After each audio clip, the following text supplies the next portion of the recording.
دوستو، انسان کے شعور کا تعلق اس کی عمر سے نہیں بلکہ اس کی سوچ سے ہوتا ہے۔ جس کی سوچ میچور ہوتی ہے وہ زیادہ باشعور ہوتا ہے۔ شعور انسان کے اندر وقت کے ساتھ ساتھ پروان چڑھتا رہتا ہے، لیکن اس کے لیے زندگی کے اندر کچھ فیکٹرز ہوتے ہیں، کچھ عوامل ہوتے ہیں جو آپ کی سوچ کا اور آپ کے شعور کا ارتقاء جاری رکھتے ہیں۔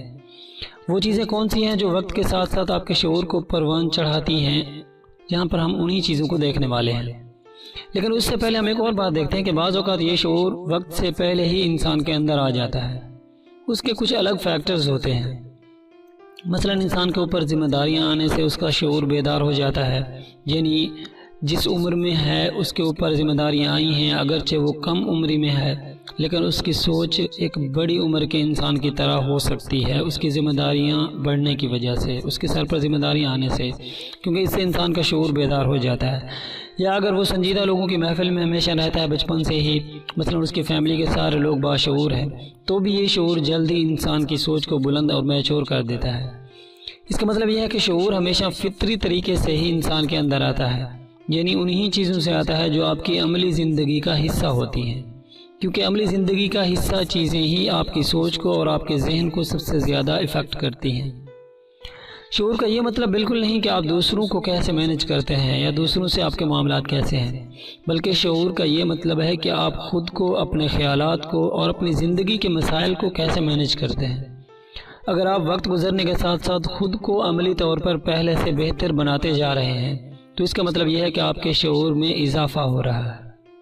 اب ہم وہ عوامل دیکھتے ہیں جو آپ کے شعور کو وقت کے ساتھ ساتھ پروان چڑھاتے ہیں۔ نمبر 1، کتابیں۔ کتابیں شعور بڑھانے میں سب سے زیادہ معاون اور مددگار ثابت ہوتی ہیں، کیونکہ یہ باشعور لوگوں کی بامقصد زندگی کا نچوڑ ہوتی ہیں، اور وقت اور حالات کے مطابق کتابیں تلاش کر کے آپ کو پڑھتے رہنا چاہیے، کیونکہ یہ صرف آپ کے لیے علم کا ذریعہ ہی نہیں ہوتی بلکہ آپ کے کردار کو بھی پروان چڑھانے میں مددگار ہوتی ہیں۔ دوسرے نمبر پر ہیں آپ کے مشاہدات۔ آس پاس کے حالات اور واقعات اور لوگوں کی زندگیوں کا بغور مشاہدہ کریں اور ان سے سیکھیں۔ دنیا میں بے شمار لوگ ناکام ہوتے ہیں تاکہ آپ ناکام نہ ہوں، یعنی آپ ان کی ناکامی سے سبق سیکھ کر اس قسم کی ناکامی سے بچ سکتے ہیں۔ تو آپ کے عملی زندگی کے مشاہدات اور دوسروں کے تجربات سے فائدہ اٹھانا، یہ چیزیں بھی آپ کے شعور کو پروان چڑھانے میں مددگار ہو سکتی ہیں، بشرطے کہ آپ دوسروں کی زندگیوں سے، آپ دوسروں کے تجربات سے اور ان کی غلطیوں سے سبق سیکھیں، یعنی ان چیزوں کو آپ اپنے لیے سیکھنے کا سبب سمجھیں۔ مشاہدہ کرنے والوں کے لیے دنیا کھل کر سامنے آ جاتی ہے، گویا کہ باہر کی چیزیں آپ سے بولتی ہیں اور بتاتی ہیں کہ میری طرف دیکھو اور مجھ سے سیکھو، لیکن یہ صرف ایک حساس انسان کا مشاہدہ ہی ہو سکتا ہے جو اس کے لیے شعور کو بڑھانے کا سبب بن سکتا ہے۔ تیسرے نمبر پر ہیں تجربات۔ مشاہدات کے علاوہ آپ اپنی زندگی کے تجربات سے بھی بہت کچھ سیکھ سکتے ہیں۔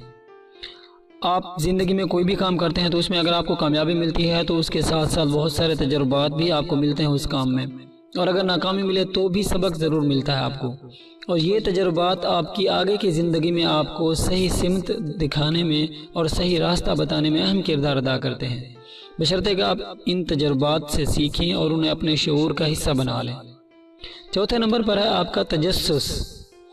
اگر آپ کے اندر زندگی اور دنیا کے حقائق کے بارے میں کئی سوالات جنم لیتے ہیں، پھر آپ ان سوالات کے جواب ڈھونڈنے کی سرتور کوشش کرتے ہیں اور حقائق کے بارے میں اپنے لیے تسلی بخش جواب ڈھونڈ لیتے ہیں، تو اس سے بھی آپ کا شعور بڑھتا جاتا ہے۔